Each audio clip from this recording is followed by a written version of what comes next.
Welcome to the Real Estate Espresso Podcast, your morning shot of what's new in the world of real estate investing. I'm your host, Victor Minash. Happy first of the month. On the first day of each month, we review the book of the month. In order for a book to be worthy of book of the month, it has to meet a very simple criteria. It has to be impactful enough that it will either change your life or your perspective on the world. Now, whether it does or not, of course, is entirely up to you. If you consume it as a piece of entertainment, you're missing the point. But if you internalize its messages, you have a realistic shot at lasting growth. Our book this month is absolutely worthy of book of the month. It is not a new book. In fact, I read it more than 20 years ago for the first time. It was first published in 2001. It's a business classic at this point. Our book is Good to Great by Jim Collins, and it's one of those rare works that rewards disciplined thinkers. When I think about business books that genuinely belong on the shortlist for serious operators, not motivational reading or anything trendy, this title consistently earns its place. The fact that we haven't showcased it as Book of the Month so far on the podcast is actually surprising to me. Our leadership team within Y Street Capital recently refreshed itself on the principles of the book. We all read it. This book is not about speed or charisma, and it's not about chasing anything trendy. It's the study of organizations that quietly, methodically build enduring excellence, while the peers in the industry stalled or drifted or collapsed under their own ambition. Now, some of the companies that are showcased are household names, like Wells Fargo and Walgreens, that since the time this book was written, in some cases have underperformed. That fact doesn't diminish the messages at all for me, because of course leadership changes and strategies change. At the time this book was written, all of the lessons in the book were absolutely true. So the question is, how do we apply this in real estate? Most investors don't fail because they lack intelligence or effort. They fail because they mistake activity for progress or optimism for strategy. One of the most important concepts in Good to Great is level 5 leadership. These leaders are paradoxical. They combine extreme professional resolve with deep humility. They're not celebrity CEOs, they're not empire builders, and they don't necessarily dominate the room. We see this in real estate as well. Some of the most reliable sponsors I know are not the ones that are posting the flashiest projections or the most aggressive IRRs. They're the ones who underwrite conservatively, who communicate directly, and take responsibility when conditions change. Level 5 leaders build organizations that work without them at the center of every decision, and that's how longevity is created. Another foundational idea is the hedgehog concept. Collins describes it as the intersection of three things: what you can be the best in the world at, what drives your economic engine, and what you're deeply passionate about.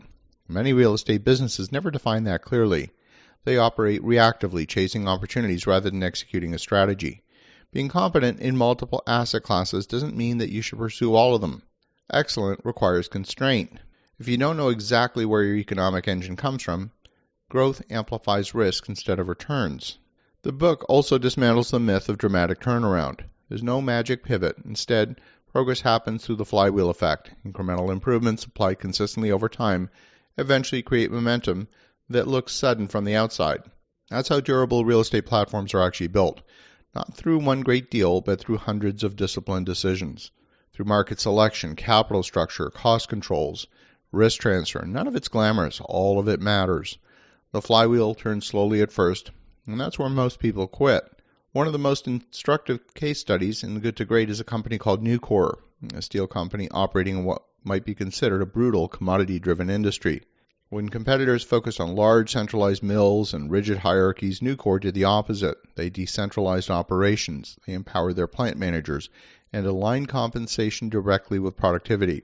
More importantly, they built a culture that rewarded performance, transparency, and accountability. That wasn't innovation for its own sake, it was alignment. Nucor understood exactly what drove their economic engine and designed the organization to support it. They didn't try to outspend competitors. They simply out-executed them. There's a powerful parallel here for real estate developers and operators. You don't win by having the most complex structure or the most aggressive leverage. You win by designing a system where incentives, execution, and capital are aligned. When your contractors, managers, and capital partners all win together, friction disappears and performance improves. Another critical lesson in the book is confronting the brutal facts. Great companies face reality without illusion. They don't ignore data that contradicts the narrative. But they do this while maintaining absolute confidence that they're going to win. That balance is essential for fiduciaries. You have to be willing to acknowledge rising costs, slower absorption, higher interest rates, regulatory issues. Pretending these risks don't exist doesn't make them go away. At the same time, panic-driven decision-making destroys long-term value. Professionals learn to hold realism and conviction at the same time. Perhaps the most overlooked takeaway from Good to Great is that discipline is a choice, not a personality trait. Disciplined people, disciplined thought, disciplined action, when all three are present, momentum follows naturally. And that applies to raising capital. It applies to building trust slowly, consistently, over time. It applies to development, where predictable execution matters more than creative vision. And it applies to leadership, where your job is not to be the hero, but to build something that endures beyond you. Good to Great is not an exciting book. It's precisely why it's so valuable. Like the best real estate investments, it favors patience over speed, clarity over cleverness, and execution over promises. As you think about that, go out and get a copy of Good to Great by Jim Collins. And as you think about that, have an awesome rest of your day. Go make some great things happen. And we'll talk to you again tomorrow.